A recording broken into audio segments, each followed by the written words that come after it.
Hi, this is Noah from ScreenPrintExchange.com, a free classified forum. So I'm still on the hunt for a good snap ring pliers. I can't find them. I don't want to spend $200 on Ipex or a Matco or anything similar to that. But I tried these. I like these because they're very slim. It's a Craftsman snap ring set. I think these would have been okay, but I need smaller pins, so it's not going to work. But these are nice. The profile's nice and it's thin here, and I wish it would have worked, you know.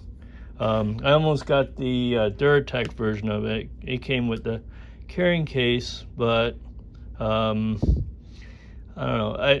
For $28, I thought this was good, but it's the wrong pin size. So, and these convertible ones, they still don't work. Or I kind of call them like Swiss Army knives. Kind of good for everything, but not good for most things. So, but you know, the Harbor Freight's good.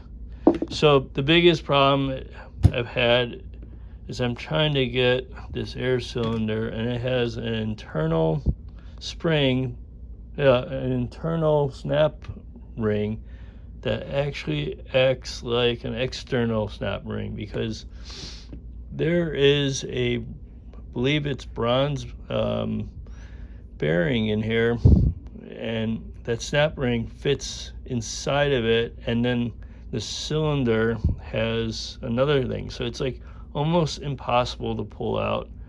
So I'm on another journey to find snap rings. I bet these Craftsman would have been great, but it just won't work for this.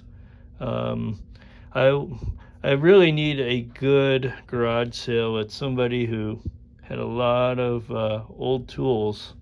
It would have been perfect. This might just be a very, very special tool to remove these and by the manufacturer. So, you know, even they had to mill this out to get that in there. So I've actually gotten it pushed in, but I couldn't get it pulled out this way. I could push it in this way. So it's very difficult. So anyhow, this is like an M&R air cylinder for a squeegee or flood bar for a screen printing press.